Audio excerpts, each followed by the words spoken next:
We'll start with the return of DeMarcus Johnson, you will remember. Now Johnson is sort of an affiliate. He's not a hit squad member, but he is associated with those sort of people. He is out at Elite in Utah. This, of course, is home of Jeremy Horn, who is also an offshoot from Patrick Miletich, just like Matt Hughes and the hit squad. Jeremy has his own place, and Johnson seems to be out there now. He looked quite good in tough, but didn't do very well in his match after that. He's sporting a record of 9-7, both wins and loses by TKO and submission, and he's now on a 2-loss streak. He's fighting Edgar Garcia, who is 7-1. He's never been finished, has Garcia. He wins by TKOs. He's coming off a loss himself. I am going to go for DeMarcus Johnson with this, but I'm actually going to go for him by decision. I don't think he'll TKO Edgar, and I don't think he'll submit him. Edgar's never been finished, so I'm going to go for Johnson by decision there. Rusimar Palhares is back, and he's facing Lucio Linhares, who I don't know. Got a record of 13-4. Wins usually by submission, loses usually by TKO. He is on a 5-fight win streak, with wins over the likes of Sean Salmon, but his losses, well, Charles Lights is one, and this is his debut in the UFC. Rusimar Palhares is from Brazilian top team. Record is 9-2. Wins usually by submission. He's never been finished. His record at the moment, win, loss, win. Both of them win usually by submission here. Lucio is on a 5-fight win streak, but Sean Salmon was the highest calibre I could find there. I'm going to go for Palhares. I'm going to go for Palhares by TKO, I think. I'll go for that in a second. Hendricks versus Ricardo Funch. Couldn't find anything out about Hendricks. I don't know if I typed in the name wrong or something like that. Funch is 7-0 record. Wins usually by TKO, but he's got no names on his record. I'll go for him by TKO. That could be a silly one, but that's what I'm going to do. I'll go for that in the third. Matt Wiman, 10-5, wins by TKO, loses by decision. His losses are to people like Sam Stout, Jim Miller and Spencer Fisher. He wins over the likes of Thiago Tavares. He is coming off 2 losses, so he's on a 2-loss streak there. He is fighting Shane Nelson. Shane Nelson is associate of BJ Penn, with a record of 12-4. Wins by decision. Wins and loses by decision. He's got 7 wins by decision, so he's not exactly a Kendall Grove. He is coming off a loss to Aaron Riley, but wins over the likes of George Roop. I don't see women TKOing Nelson, so I'm going to go for Nelson by decision on that one. Alan Belcher is 14-6, wins usually by TKO and submission, loses usually by decision. He's coming off a loss. His wins are over people like Dennis Can and Ed Herman.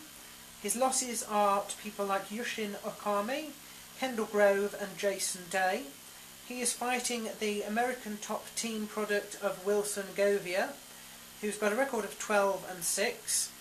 Wins usually by submission, loses by TKO. He is also coming off a loss. His wins are over the people like Jason McDonald and Jason Lambert, and losses to the likes of Rory Singer and Nathan Marquardt. I'm going to go for Wilson Govia, I think. I am going to go for Wilson Govia, but I'm not quite sure how.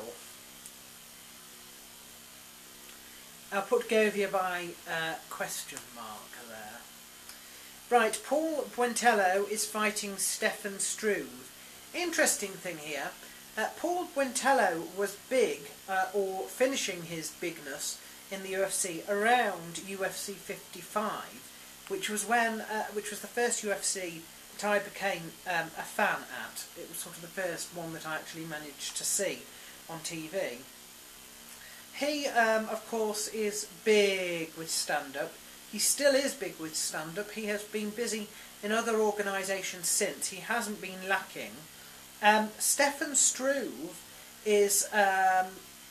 he's a European product, and he has I've known him from Cage Gladiators. He is extremely tall, and he's done quite well in the UFC.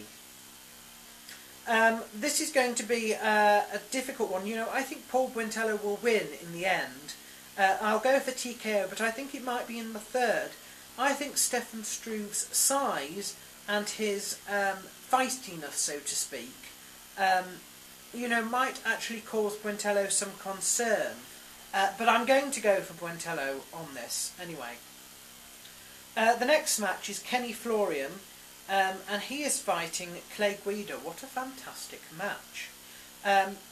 You know, Clay Guida quite good on the ground, but he has a bizarre style of boxing, particularly with the fact that he has long hair and his hair goes everywhere.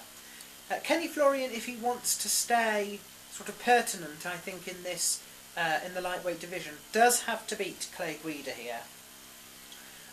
And he has beaten most other people quite decisively in that division outside of BJ Penn. I'm going to say that he bounces back. I shall go for Kenny Florian. I think I shall go for him by decision, though. I am going to go for him by decision. The next match on the card is John Fitch, and he is fighting Mike Pierce. Now, John Fitch, we know, quite big in the welterweight division. A little bit underrated, I think, and has recently suffered in the last year because he's been hated on a little bit by the management. Mike Pierce is 10-2, wins usually by TKO, and has wins over the likes of Brock Larson. He loses to the likes of Mark Munoz, but he is on a 6-fight win streak. You know, I'm going to go for John Fitch on this. I'm going to go for a John Fitch decision again here. Frank Mir is fighting Jake Kongo. Frank Mir believes that he is the... well, he believes he's something big, just because he managed to beat Nog after Tough. Now, the thing is that Nog was obviously ill, and he has proved it since that he was not on form that night. And of course, Frank Mir is going in saying that he's naturally going to shut Jake Kongo up, I'm sure. I'm going for Kongo. I shall go for Kongo by TKO in the second there. Which brings us to our main event, which is BJ Penn versus Diego Sanchez. Do you know, I think that Diego Sanchez, just like anybody else, stands a little bit of a chance if it's an off night for BJ Penn. But, and it's not for the want of, it's not for the lack of wanting. You know, I would love dearly to see BJ Penn deposed in that division. But do I think that Diego Sanchez can do it? Not strictly speaking on merit, no, I don't think he does. I think if he claims it, it might be by some sort of bizarre fluke that he wouldn't be able to reproduce. Judging on that, you know, I wonder if Frankie Edgar, in fact, will be one that would pose more of a problem to Penn than Sanchez. I don't know. I'm going to go for Penn. I'm going to go for him. I'm going to say that he does similar to what he did to Florian. You know, he will probably pace himself to begin with. He'll probably get bored around, you know, round 3, and then it will end with an RNC. So that is what I shall predict for that.